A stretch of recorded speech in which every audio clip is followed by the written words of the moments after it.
Olá a todos, boa noite. Nós estamos aqui com a live Normas da ABNT para Artigos Científicos, com a professora Márcia Mello, que é professora titular do Departamento de História da Universidade Federal do Amazonas e tem experiência na área de História com ênfase em História do Brasil Colônia. Essa live ela foi pensada com o objetivo de abordar as normas da ABNT para artigos científicos, principalmente voltadas para a submissão na revista discente, que é a Mandori Sawa.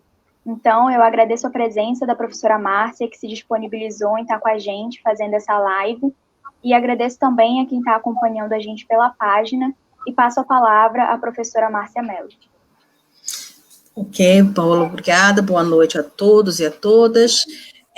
A ideia dessa live, ou dessa palestra na live, é centrada em alguns aspectos da produção de um artigo e dos problemas que muitas vezes a gente enfrenta na hora de aplicar as normas. Então, eu pensei, não sou especialista, não vou falar em detalhes sobre as normas, eu vou só citar algumas situações e deixar vocês depois para realmente precisar ler com mais cuidado. A ideia agora é tratar de alguns aspectos que regulamentam, que pelo menos normatizam a produção acadêmica, né? Eu me referendei em alguns produtos da Universidade Federal de Santa Catarina, que é produzida justamente pelos bibliotecários, disponibilizada na internet. No final do PowerPoint tem lá os links, também para quem quiser depois ver o material na íntegra. Eu fui me aproximando de algumas informações que me interessavam passar para vocês. Então, vamos lá. Em relação à questão, deixa eu ver agora aqui se é isso, do artigo, né? Vamos ver agora a PowerPoint, como é que eu passo. Ficou muito pequenininho para quem está... Deixa eu tentar aqui um momentinho e valer da... Aqui, tá. A passagem do próximo slide. Eu vou botar aqui em tela inteira. Há uma certa dificuldade com a pessoa com o seu slide. Vamos ver se eu consigo aqui. Eu estou tendo um probleminha técnico com relação ao uso do PowerPoint com a tela. Vou passar aqui para uma outra tela, ver se eu consigo manejar melhor e eu possa apresentar o que eu estou querendo para vocês. Aqui, vamos ver se ele responde melhor. Pronto, vamos ver agora. Pois é, então tá aqui. Consegue me ver? Consegue ver a tela? Sim. Então tá, é isso. Aqui é mostrando as normas, a ABNT, como todos sabem, ela regulamenta várias situações, desde a produção, construção, saúde, então, nesse aspecto, ela é bastante ampla. O que a gente vem aqui tratar é as normas que estão ligadas à produção acadêmica, essencialmente, no caso aqui de artigos, porque ela também regulamenta TCCs, a formatação e vários outros aspectos que envolvem também a produção de dissertações, enfim, o que a gente vai se ater aqui é sobre a questão dos artigos e que envolve diretamente a nossa revista discente. A ABNT, ela não é pública, né, então a gente compra as normas à medida que ela é publicada, mas algumas universidades fazem a disponibilização dela, como eu falei na UFSC, que ela está diretamente ligada num site deles, a gente pode baixar. E aqui, no caso, eu queria mostrar essa 622, que é a que regulamentaria aspectos da formatação do artigo, né? No caso, para periódicos técnicos ou científicos. É importante também dizer que a norma é um parâmetro, obviamente, para tentar equalizar vários aspectos da escrita e da aparência que essa escrita acadêmica deva ter. Mas também as revistas, e aí chama atenção aqui, que as normas podem variar e os eventos e os periódicos podem adaptar a ABNT. E nesse caso, eu vou também chamar atenção para o caso da história. quando a gente fala da BNT, ela está pensando em toda a produção, seja ela em várias áreas, de humanas, de exatas, enfim, ela não está se restringindo, muitas vezes, a alguns aspectos. E por isso que a gente pode adaptar. E no caso da história, a gente sabe que os nossos artigos envolvem informações de fontes, por exemplo. Então, isso, ela necessariamente, nem tudo ela consegue regulamentar. Então, aí há adaptação para isso. Vamos ver aqui. O que envolve? Além da norma 6022, e agora tem uma versão de 2018, nós temos outras normas associadas a ela. Quais seriam elas? A 6023, que é sobre referências, essa é a que mais vocês utilizam, é aquela que realmente dá conta de como é que eu vou indicar um livro, como é que eu vou citar a informação de um capítulo, toda aquela situação de referência bibliográfica. Ela foi corrigida recentemente, já tem uma segunda versão de 2020, ainda que 2018 tenha sido a versão impressa, mas ela foi corrigida e já tem uma versão 2020. Ela é uma importante informação para a gente balizar também a questão da produção acadêmica. A 6024, ela é sobre a numeração progressiva de sessões, porque algumas produções envolvem parte 1, aí como você desdobra dentro pequenas sessões, ponto 1, ponto 2, e aí ela vai normatizando essa informação. A 6028 é sobre resumos, aspectos que o resumo deva ter, como é que você faz um resumo, né, o que ele precisa conter, e a 10.520, que é de citações. Então, basicamente, para nós, a grande chave da discussão, e da qual eu também vou chamar a atenção aqui em alguns aspectos, é essa de citações e algumas questões envolvendo a de referência. E, por fim, essa norma de representação tabular, que é um pouco desprezada em algumas áreas da história, a não ser a história econômica, que não gosta de fazer quadros, tabelas, é ela que regulamenta. E aí, quando a pessoa da humanas vai representar um gráfico ou uma tabela, ela precisa saber das normas, porque não é só há diferenças entre quadro e tabela, mas também tem um sentido, e essa norma é usada do IBGE. Então, avançando assim, sobre essas questões. Então, que tipos de artigos a gente pode observar pela norma? Nós temos 3 tipos de artigos que ela chama atenção. Primeiro, o artigo de revisão, né? Qual é a perspectiva de um artigo de revisão? Ele vai partir de uma publicação que vai resumir e analisar e discutir informações já publicadas, ou seja, então ele é quase que aquele, na nossa área a gente chamaria de revisão historiográfica. Desculpe, eu tenho um problema agora de obras perto de casa, espero que não atrapalhe o som. Artigo original é aquele que parte de uma publicação que apresenta temas e abordagens originais, e muitas vezes de história é feito assim, a gente vai pegar uma fonte, vai discutir com a historiografia, mas a gente vai apresentar dados novos, a gente vai apresentar alguma informação, e esses artigos são feitos a partir de pesquisa, seja ela um TCC, ou um mestrado, ou um doutorado, onde a gente vai lá apresentar alguma dessas partes. E depois temos o que seria um artigo técnico, científico, que mescla um pouco essas questões. É uma publicação que tem uma autoria declarada, obviamente, ela tem que ter a confrontação disso, mas a natureza dela pode ser técnica ou científica. Isso por quê? Como eu falei, a norma da BNT não está voltada só para a questão das humanidades, né? Ela está voltada para várias áreas. Então, o pessoal da biologia, o pessoal da matemática, como é que eles também vão apresentar os artigos? E vão ser muitas vezes mais voltados para uma área técnica do que uma área necessariamente próxima do que acontece com as humanidades. A gente está mais dentro de um artigo que aborda temas e questões originais, porque a nossa revisão, a nossa forma de apresentar isso é mais dinâmica, não é? E então ela tem uma outra característica. Mesmo assim, eu vou seguir o parâmetro do artigo científico aqui para a gente conversar sobre alguns aspectos, porque essa é a natureza mais padrão.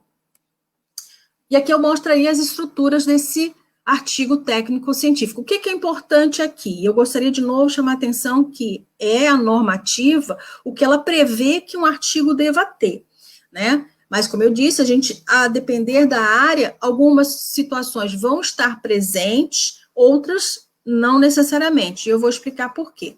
No caso dos elementos que devam conter um artigo, aqui está dividido em 3 aspectos, um pré-textual, um textual e um pós-textual.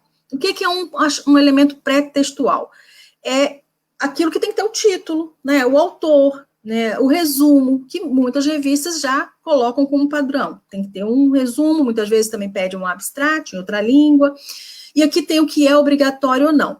Se a revista, dependendo do qualis que ela tenha, ela já vai exigir outro idioma no resumo, certamente também vai pedir o título também no idioma da qual o resumo vai acompanhar, né?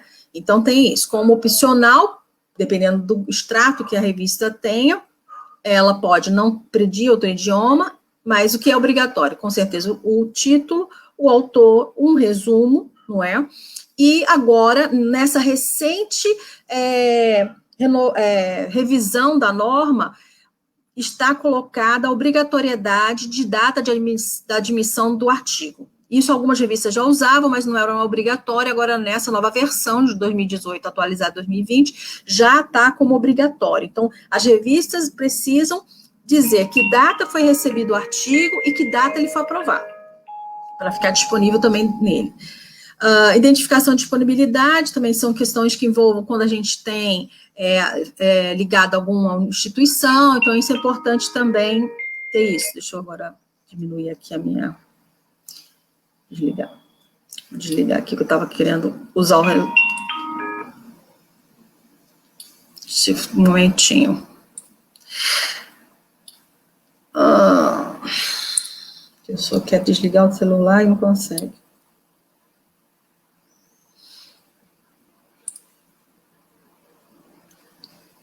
Pronto.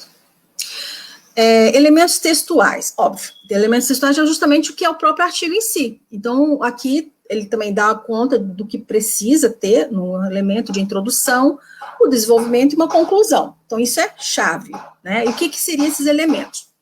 Eu só vou chamar atenção para os elementos pós-textuais.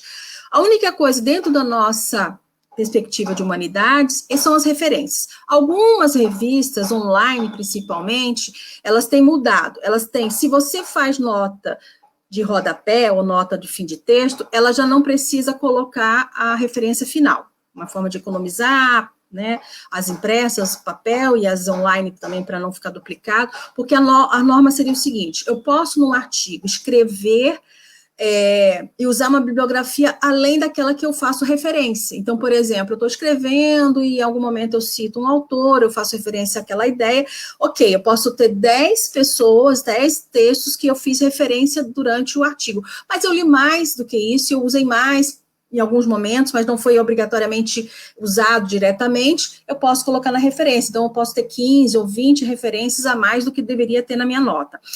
Então, como eu disse anteriormente, algumas revistas já deixam de lado essa questão da referência e faz tudo ficar na nota. Em geral, a referência, ela aparece quando o sistema é sistema de autor-data, como eu vou explicar um pouco mais à frente.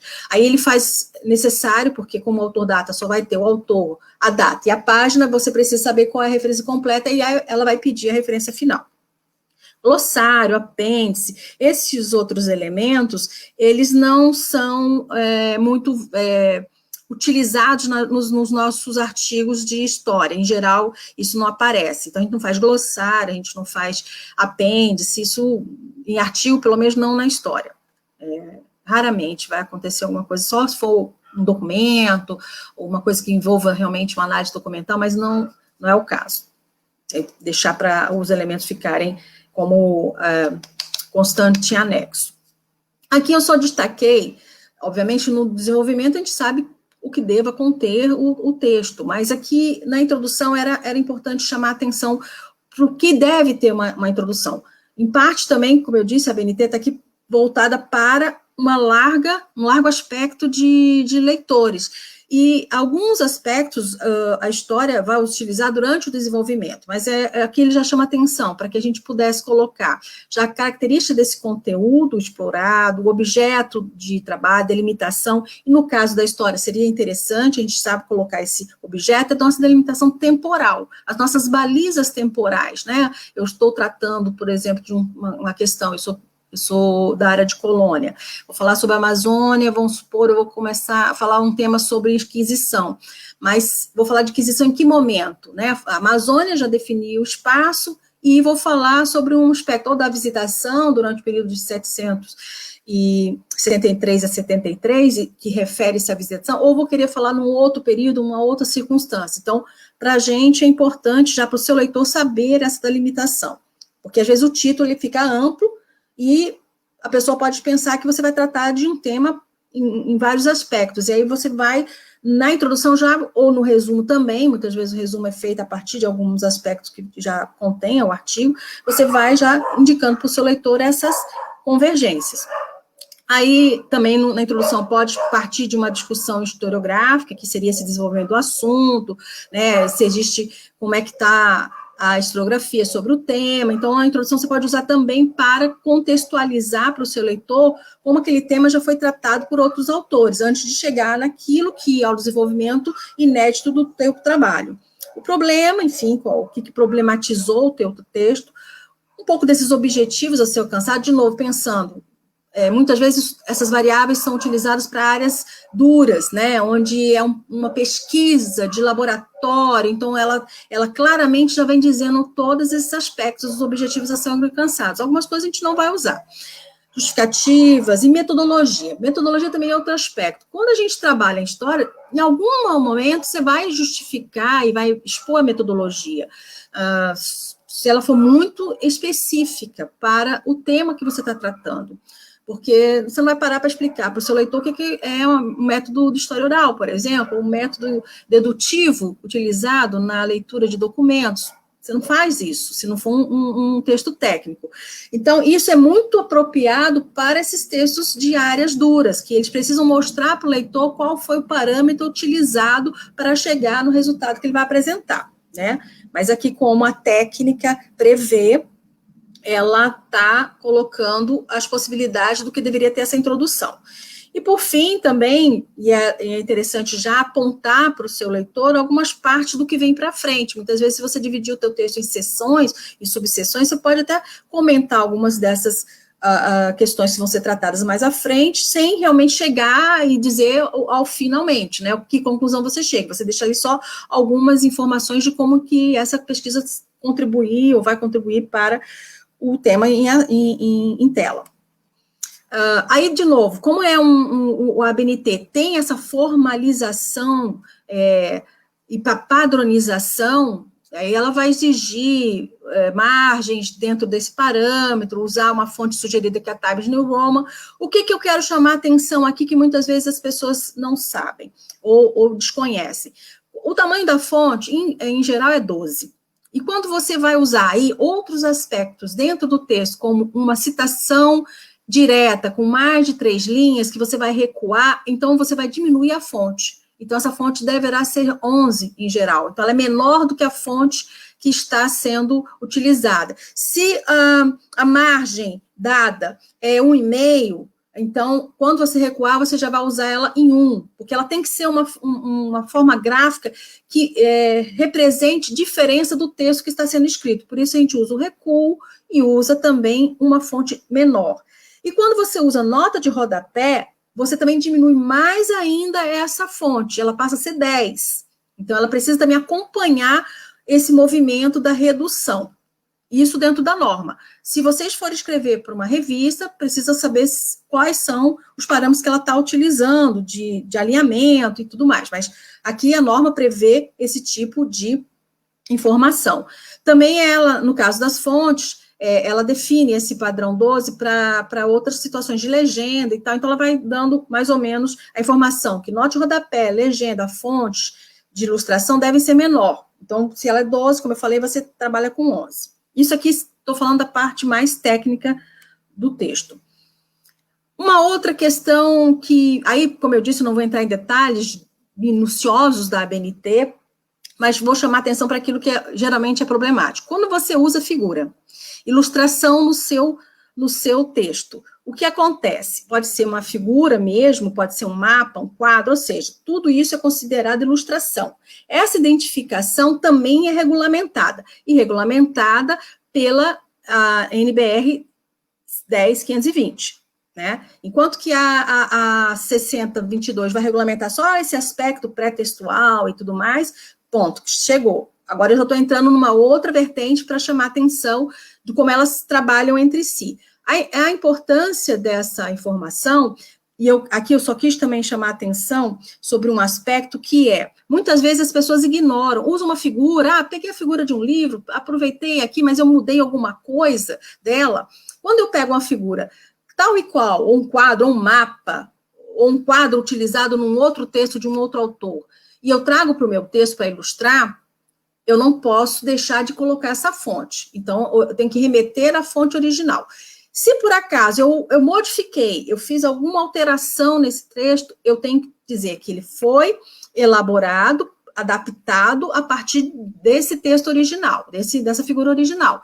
Agora, se é uma coisa inédita, fui eu que criei essa tabela, são dados do meu próprio trabalho, de novo, continuo sendo necessário dizer que eu sou o autor daquela tabela ou daquela ilustração. Entendeu? Então, nunca deixe de indicar a fonte da tua figura. Ela precisa ser indicada desde a origem, seja adaptado, seja elaborado pelo próprio autor.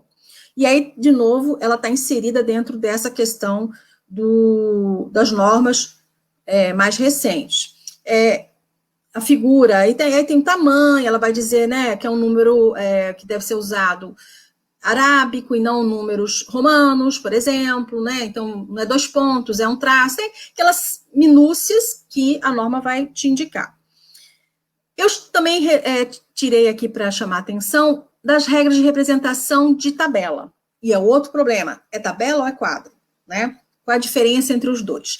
As tabelas são quando você tem ênfase numérica. Então, veja bem aqui, todas as informações que estão nessa tabela, para frequência e percentual, são numéricos.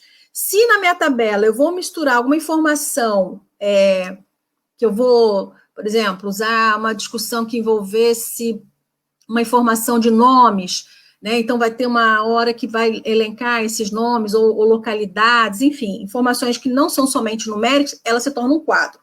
Mas a representação não é só isso, a formatação também. A tabela tem que estar aberta, sem estar fechada as suas laterais. Então, por isso que a regulamentação é pelo IBGE. Aí ela vai dizer a padronização, como é que faz a fórmula tabular. Mas aqui a importância é, de novo, chamar a atenção de que não pode confundir tabela com quadro, né? Tem que ter atenção para isso quando for usar. E, de novo, a fonte consultada, obrigatória para que seja referendada. Tudo isso porque nós temos um problema muito grave de plágio, e por conta disso é necessário que a gente esteja sempre marcando as informações. E às vezes, nesse primeiro momento, ainda muito neófitos na produção acadêmica, os estudantes pensam que não, mas eu falei lá na citação literal, eu dei, mas às vezes numa paráfrase, na abordagem de uma imagem, de uma tabela, você esqueceu de dizer quem era o autor ou a fonte. Indo para a questão da citação, que é, então, um grave problema que nós observamos na hora da produção de um artigo. A utilização das normas, né? A norma em si, como eu disse, essa 10.520, o que é uma citação? É justamente a menção no texto, segundo a BNT, de uma informação extraída de outra fonte. Então, é uma informação que não sou eu que produzi, não saiu da minha cabeça. Eu fui lá, eu li, eu me apropriei daquela informação que estou usando no meu texto e eu preciso, então, referendar. Ela não é minha, a ideia não é minha, o resultado que eu estou também trabalhando e cotejando com o meu próprio resultado também não é meu, então, é uma citação. E de que forma essa citação pode ser? Ela pode ser direta ou indireta. Direta é aquela que é uma transcrição textual do conceito, do autor consultado, uma representação exata do original, ou seja, todas as palavras, a frase completa, original, tal e qual, ela é direta. Indireta, quando eu faço uma transcrição livre do que o autor disse. Eu pego a ideia, mas eu reconstituo, eu aplico com as minhas próprias palavras, né, que é o que a gente pode dizer resumido ou parafraseado o trecho da que eu estou utilizando. Aí é importante que eu, quando também fizer essa citação direta, eu não deturpe a ideia daquele autor. Eu não posso dizer que se ele disse que o cavalo é branco, eu não posso dizer que ele é malhado, ou que ele é mais ou menos branco. Ele foi enfático na sua afirmação de que o cavalo é branco. Agora, quando eu vou vou reproduzir essa informação, por exemplo, se eu não quero dizer que, segundo Hobsbawm, o cavalo é branco, de Napoleão, eu posso dizer que, segundo Hobsbawm, dados apontam que o cavalo de Napoleão era branco. Entenderam? Então, eu continuo mantendo a informação alojada à origem, que é do próprio autor. O que acontece com essas duas formas de citação? A direta, então vamos trabalhar aqui com essa questão, ela está inserida no próprio texto. Até 3 linhas você pode deixar e escrever livremente no seu parágrafo, não precisa de fazer nada de mudança. Ela tem 3 linhas, a frase que você vai inserir, então você mantém, ela vai ter o mesmo tamanho, você vai botar só aspas e vai escrevê-la normalmente dentro do texto. As aspas são simples, se por acaso na frase que você estiver usando, ele já estiver usando uma aspa, você vai usar só uma informação, mas essa questão das aspas é geralmente a aspa simples, que vai ser usada na citação interior, que a aspa simples é aquela uma só, se no caso a citação já vem com uma aspas. Não se usa itálico, então também durante um tempo, para se fazer referência ao que era citado, se colocava itálico para destacar visualmente, não se faz mais isso. Então é só as aspas duplas quando ela não tiver nada, a frase for limpa, e se precisar usar aspas simples quando já tiver uma citação dentro da própria frase. E aí você cita diretamente.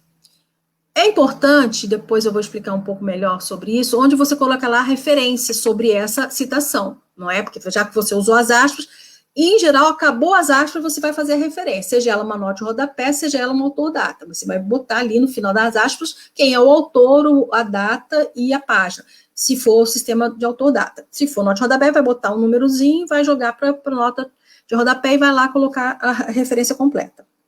Quando ela é indireta, né, ou direta também, mas com um texto de mais de 3 linhas, que é a questão da citação, quando ela é maior, o que você vai fazer? Você vai recuar até 4 centímetros da margem, justificado, e vai escrever, não vai ter aspas, não vai estar em itálico, né, vai fazer isso normal, mas vai estar com tamanho, como eu disse, tamanho 11. Então, ela já vai estar recuada e com tamanho 11, e a pessoa vai saber que aquilo é uma citação direta, né, com mais de 3 linhas.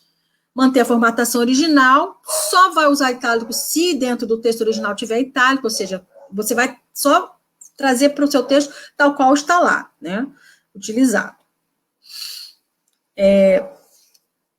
Se o sistema de citação tem 2 abordagens, aí nós também, na hora de fazer o sistema de citação, e aqui é um problema grave em relação ao uso do sistema. Nós temos 2 sistemas, um sistema alfanumérico, que é o chamado autor-data, e temos um sistema numérico e referencial, que é o que a gente chama nota de rodapé ou nota de fim de texto.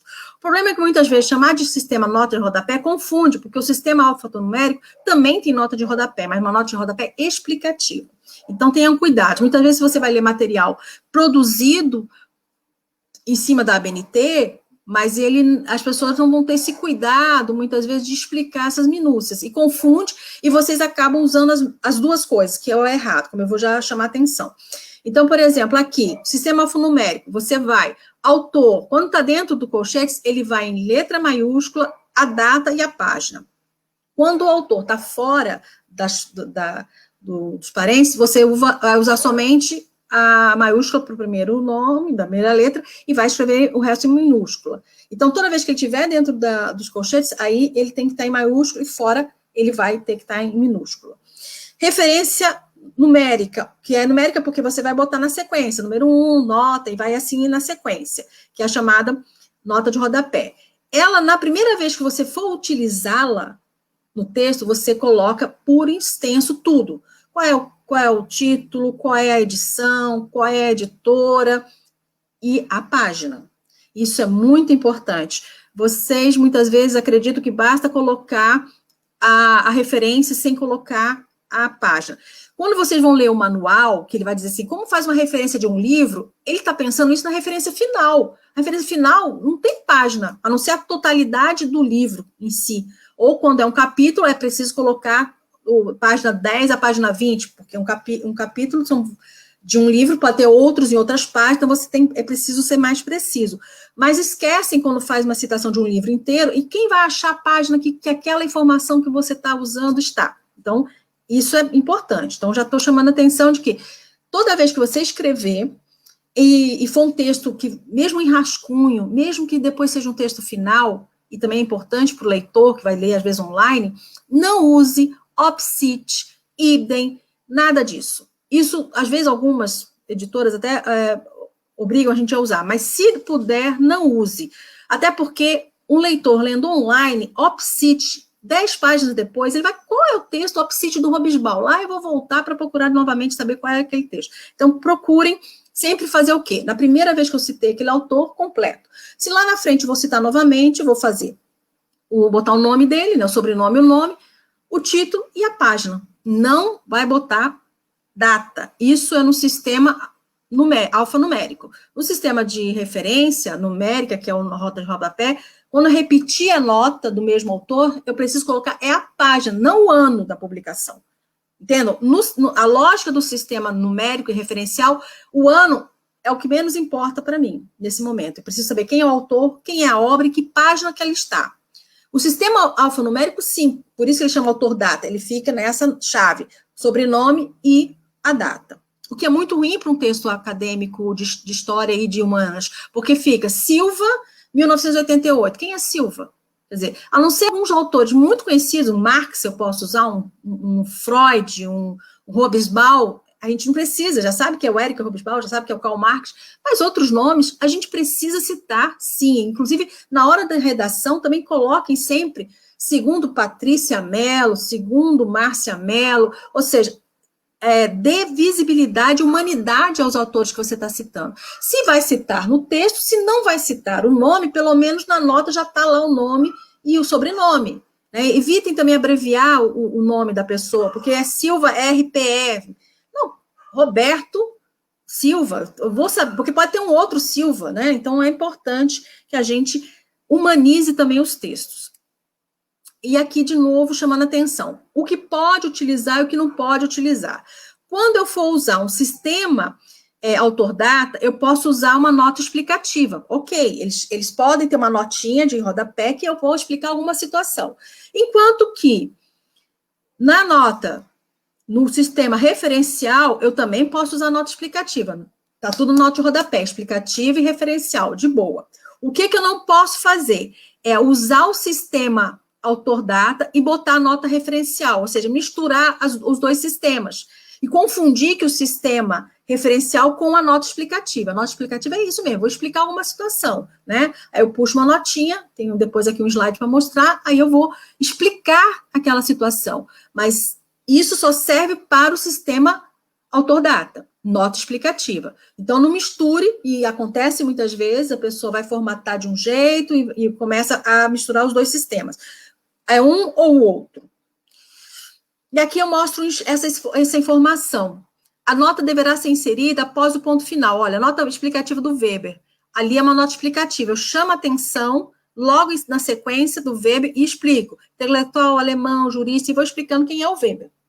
Na continuidade dessa nota, eu estou usando as informações e estou entre aspas, e como eu disse, eu coloco a nota que será 2. Aí eu boto aonde foi que foi tirada essa informação sobre o Weber, nessa citação. Então, essa referência aqui, que demonstrada por esse exemplo, é onde eu coloco a nota, que é muito importante. Em geral, o sistema autor-data, ele obriga você, assim que você fala do autor, tem que colocar as chaves, o colchete, botar lá a informação. Isso vai, de certa forma, realmente referendando o texto, mas poluindo também, porque é um monte de informações que a gente ou para avaliar na referência final, ou vai passando e vai lendo sem querer mais essa informação.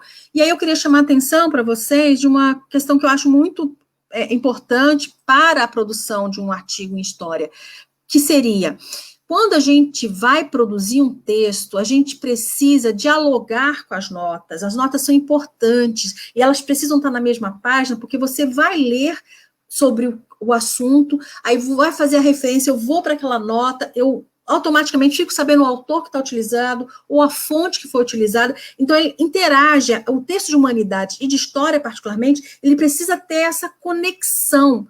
Então, não é meramente, no caso da BNT, óbvio, quando ela foi pensada, ela está querendo manter a autoria e as referências científicas, né, dadas para não se tornar um plágio, mas, ao mesmo tempo, aí, como eu falo, a adaptabilidade das normas, no nosso caso da humanidade, é entender que uma nota de rodapé não é somente dar crédito ao autor que eu estou fazendo referência, é, ao mesmo tempo, uma relação cognitiva, interage com a minha formação. Quando eu leio um texto e sei que aquela ideia saiu do autor X, eu estou somando conhecimento, e muitas vezes eu paro, que é o meu grande mau hábito, que aquilo me chama tanta atenção que eu quero ver melhor no texto do autor original. Eu paro aquele texto e vou ler aquela informação, muitas vezes num artigo ou num livro que eu tenha, para ver como é que ele explicou aquela situação que foi só abstraída uma parte pelo leitor, autor que eu estou usando naquele momento. Então, vejam bem, notas de rodapé para ciências humanas, ela é importantíssima, e não é somente para marcar a referência, ela é importante para você conhecer, inclusive, toda essa dinâmica da utilização da fonte, que fonte foi usada, interagir com a informação, né, também historiográfica, enfim, ela tem um grande apelo. Um outro aspecto que eu queria chamar a atenção, que muitas vezes também não sabem usar, é o APUD. O APUD é o seguinte, é uma expressão latina que você pode usar tanto no texto, você pode escrever lá no seu próprio parágrafo, né, APUD fulano, como ela também pode vir em nota. Ela é a única expressão que pode vir nos dois lugares, o resto é só em nota de rodapé, que é o OPCIT, o IBDA, enfim, né, essas expressões latinas que vão ficar só em nota. Essa questão do APUD, qual é o sentido do APUD? É quando você consulta um autor e ele cita um outro autor que você não teve acesso àquela obra. Então, quando você for colocar a nota de referência, e eu já vi esse erro muitas vezes, a pessoa cita o autor que ele não leu. Ele cita o autor que foi citado pelo autor que ele leu. Entendem o que eu quero dizer? Então, aqui está muito claro, olha, obra não consultada, é o lead.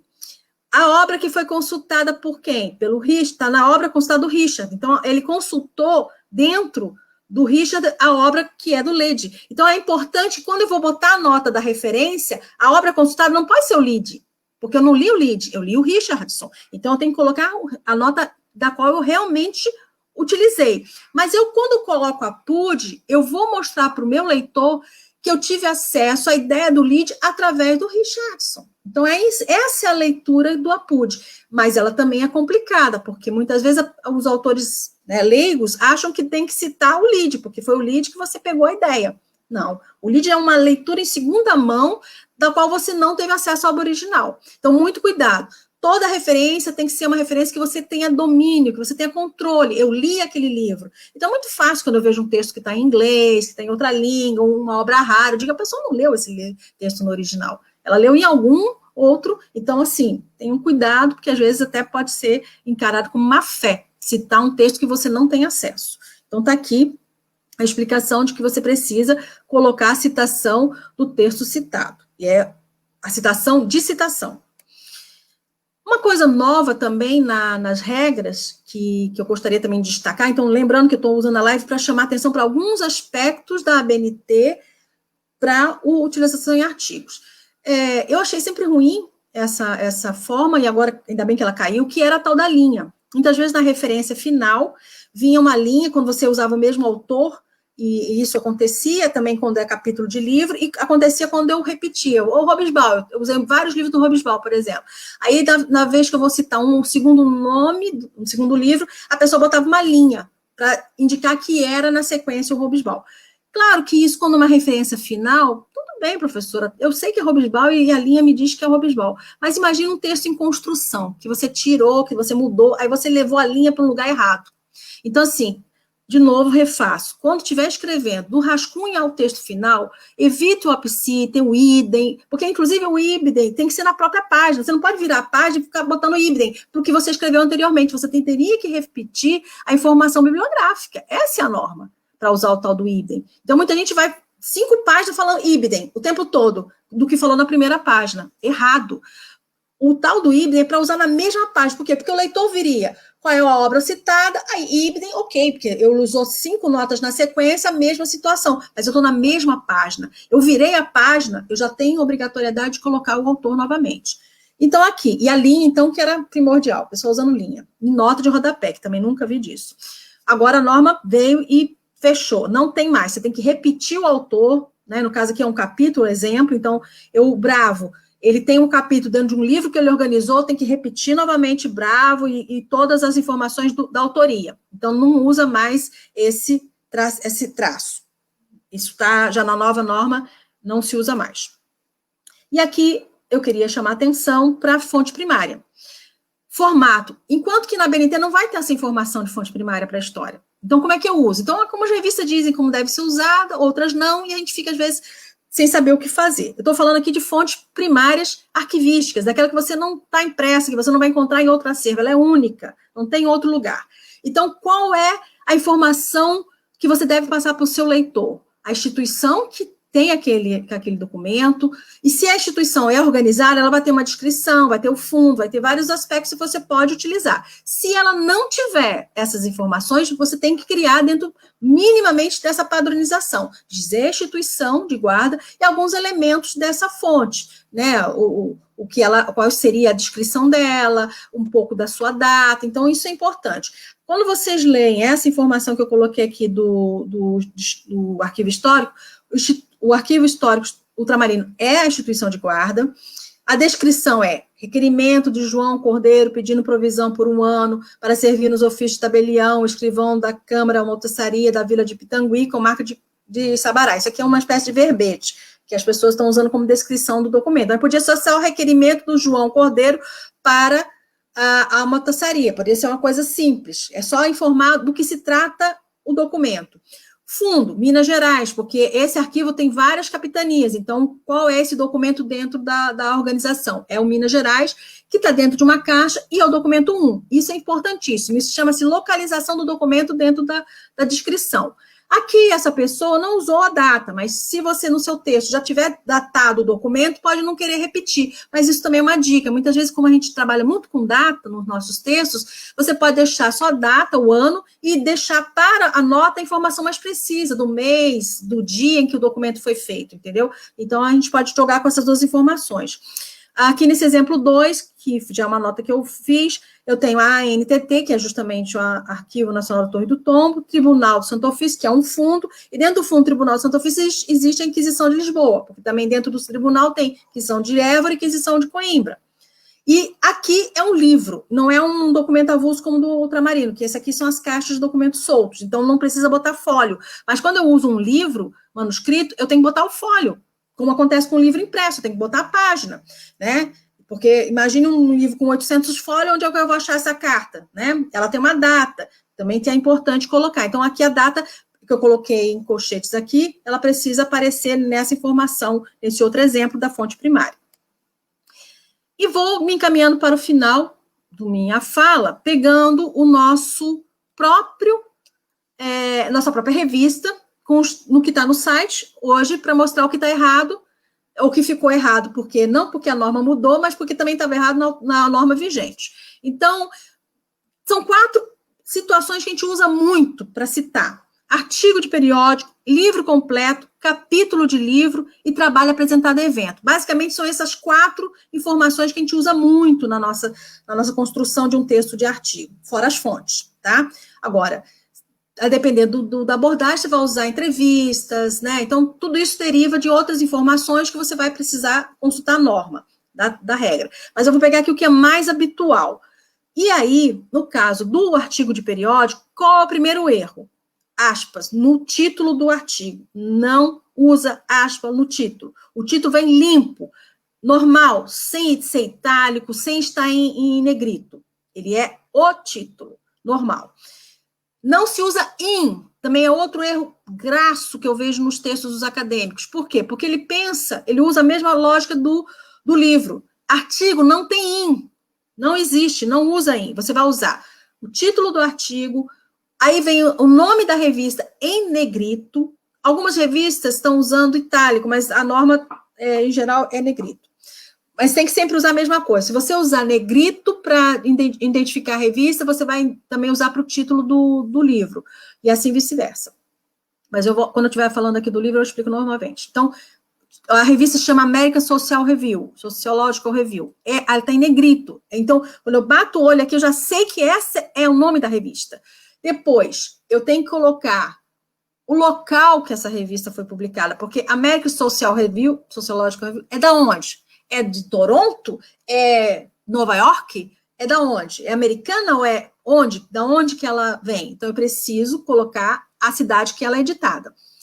O volume, o número, porque tem revistas que têm periodicidade, muitas vezes, 2 vezes, né, 2 semestres, às vezes 4, então é preciso, ela vem com um volume e um número para indicar essa periodicidade.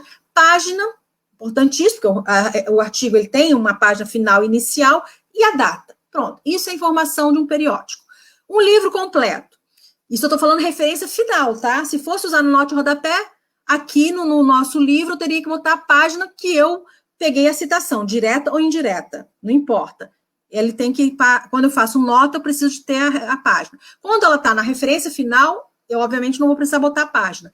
Mas aqui, o título vem em negrito. O subtítulo não usa negrito. Então, no caso, aqui eu não consegui fazer a arte, mas está um pouco amareladinha para chamar atenção, que está errado. Brasil é negrito e de Getúlio a Castelo Branco, 1930 a 64, viria normal, sem negrito, porque ele é um subtítulo. Então, a norma é, somente o título é negrito e o subtítulo não usa negrito. Capítulo de livro. Outro erro, usar as aspas. Não se usa também capítulo de livro, aspas. Se usa o in, porque é um capítulo dentro de uma coletânea. Agora, o in tem que vir em itálico. A nova norma já bota o in em itálico. Não é normal. No caso das nossas publicações, no máximo, nós temos 2 autores, estourando 3. Nas áreas de ciências que não são humanas, às vezes 6 pessoas escrevem um artigo. Então, para não ficar esse monte de nome na referência, a nova norma diz o seguinte, eu uso um autor, o principal, e boto etiale para os restantes, inclusive em itálico. Mas no nosso caso, como é 2, a gente pode até usar Novaes e Mello, e não tem problema. Mas se fosse 4, mais de 3, eu teria que usar o etiale. E agora tem itálico. Isso aqui que eu estou falando para vocês, tirei da página da nossa revista. Faltam aqui as páginas do capítulo. Como eu disse, o capítulo, esse é primordial, que na referência final tenha também as páginas, assim como acontece com o artigo. Tese de doutorado ou dissertação de mestrado. É optativo, complementar na nova norma, colocar o orientador. Antigamente não se pedia nada. Agora é opcional colocar o orientador. E também a quantidade de páginas também ela está facultativa. O que é importante? Por isso que eu botei em verde. Pode vir ou pode não vir a quantidade de páginas. Mas o que não deve deixar de estar não pode botar dissertação e botar mestrado. Tem que dizer a área de concentração. História econômica, história social, qual é a área de concentração que foi feito esse mestrado? Podia até ser uma outra área, você pode usar um mestrado de psicologia, de ciências sociais, então é importante que venha a área de concentração. Isso por quê? Porque isso associa, então, até a busca para localizar nos bancos de tese. Não é mais obrigatório colocar a faculdade, a instituição, isso pode sair. É importante a universidade. Então, faculdade, o instituto, não é importante. E pode sair. Agora, a universidade é importante, a cidade e a data. Fechou. Já tem informação de uma tese e uma dissertação de mestrado, que ainda é original, e como ela não está impressa, ela configura as informações principais. Vem em negrito o título, né, da dissertação, da tese. Trabalho apresentado em evento. De novo, aqui é um probleminha. Usa o in, e aqui já está dentro da norma, ela vem em itálico, e agora o que acontecia? Muitas vezes a gente trata, e eu estou lendo aqui com um probleminha que eu tenho uma coisa na frente, deixa eu voltar aqui, interrompendo o meu, deixa eu ver aqui, agora passou tudo. Deixa eu ver aqui, está quase indo para o final, é só essa parte que eu gostaria de chamar a atenção, mas, consegui ver agora. Vejam bem, esse trabalho foi apresentado num evento que era a Conferência Nacional de Educação. Esse evento vem em caixa alta e era o primeiro, então por isso vem número 1.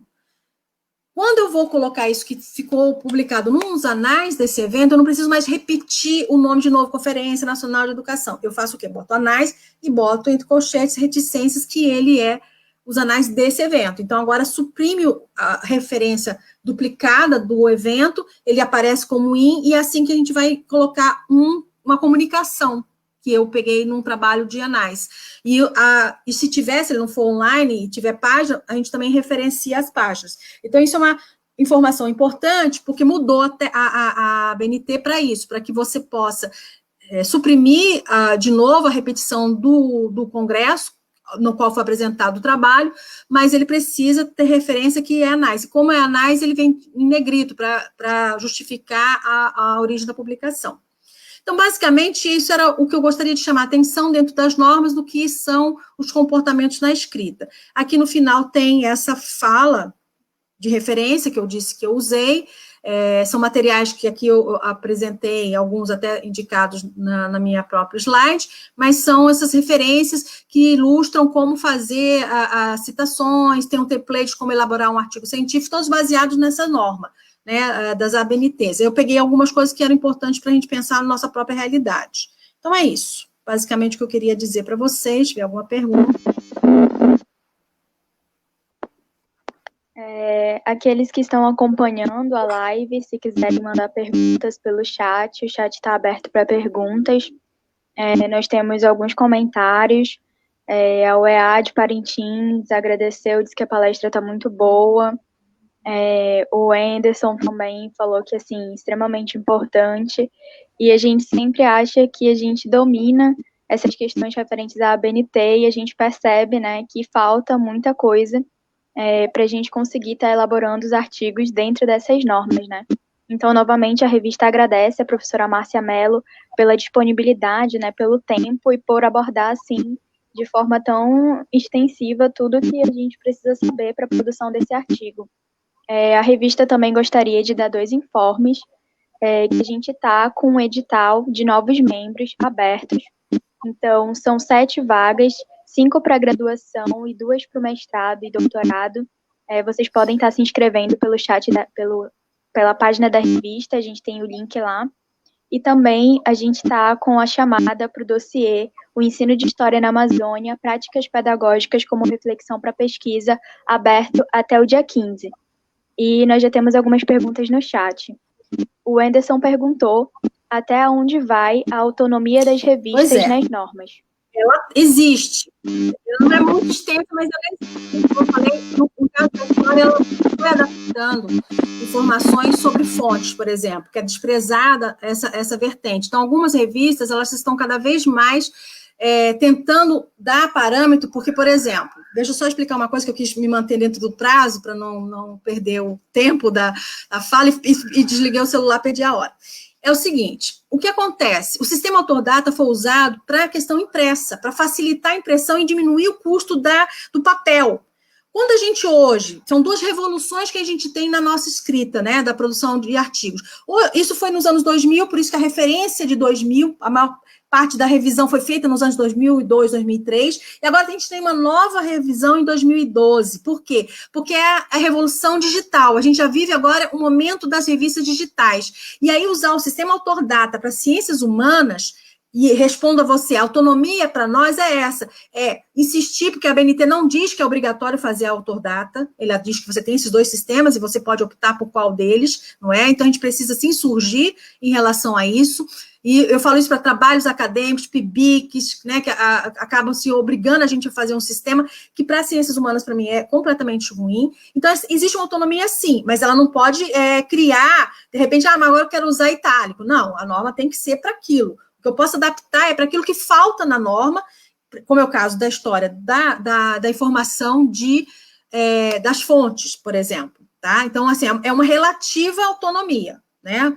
E ela pode dizer que se ela quer usar itálico ou queria usar negrito para informar os títulos de livro. Então, ela tinha uma margem para isso. Me parece que a nova norma já diz que é negrito e não tem mais a margem do itálico. Porque o itálico gerou muita controvérsia também. E ela foi sendo... Então, agora eles restringiram. Por isso que tem essa retificação agora em 2020. Tá? Espero que eu tenha respondido. Tá, quando eu cito o autor no final da página, o ponto final vem... Esse encerra da seguinte forma. O ponto final vem dessa forma.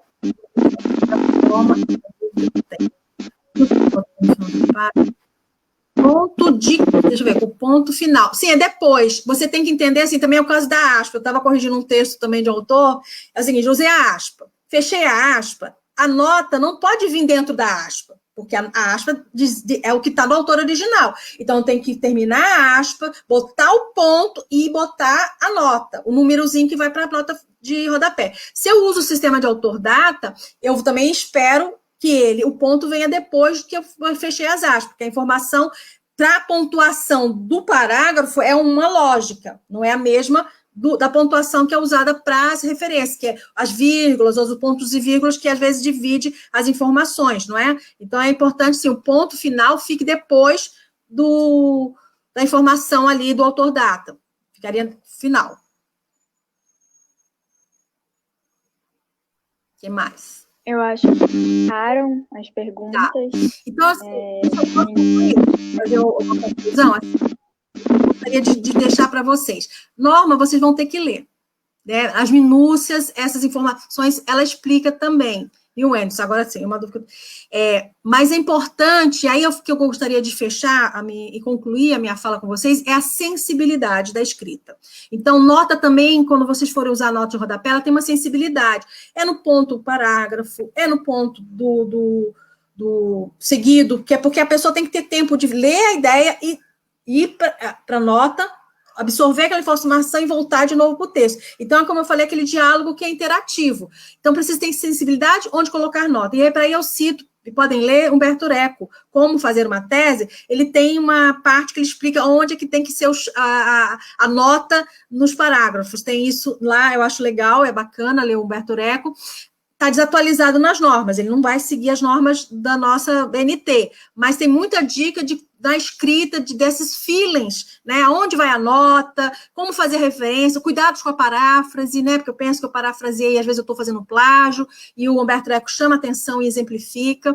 E quando forem ler materiais como esse, depois eu posso disponibilizar as referências. Não, meu PowerPoint, porque, como eu falei, eu fui bricolagem desses colegas, porque era o tempo curto para mim fazer um novinho. Mas eu vou botar as referências, passar para a Paola para que ela divulgue para vocês. Vocês vão ler esse material, mas tenham cuidado. Foi feito por bibliotecários usando a BNT. Muito sérios, é verdade, mas não estão voltados para todas as áreas, estão voltados para uma área geral, para atender a todos da universidade, né? Mas serve. Então, tem lá várias dicas, são slides muito legais. Então, eu vou dar essa indicação da referência para que vocês possam ler e absorver a informação que aqui em 40 minutos não dá para passar toda, tá bom? É isso. Obrigada, professora. Obrigada a todos que estiveram participando da live, a Cassandra, o Anderson, o Milton. A revista agradece a participação de vocês. A gente espera que tenha sido esclarecedor para vocês, como foi para a gente, e que a professora também tenha gostado de estar participando. Nós contamos muito, né, assim, com a participação dela, porque ela é uma das professoras que é quem geralmente dá esses toques, assim, pra gente, né, ali durante a graduação, porque a gente não tinha a metodologia do trabalho científico. Então, a gente aprendia muito na disciplina da professora Márcia. Nós agradecemos a todos e a todas. A Cassandra mandou uma pergunta, só um momento. Ela perguntou qual é o nome do livro. Na verdade, são referências que estão no site da UFRJ. Mas eu vou contar. O livro que eu falei é do Humberto Eco, é Como se escrever uma tese. Como se escreve uma tese, Humberto Eco. Tá? O livro. A gente vai estar disponibilizando aqui na página, né, o material que a professora mandar para a gente. E a gente já chegou, assim, a 1 hora de live. Eu acho que para o tempo que a gente tinha foi muito importante. E a gente agradece novamente a participação de todos e vai estar encerrando a live por aqui. Obrigada a todos que assistiram e uma boa noite.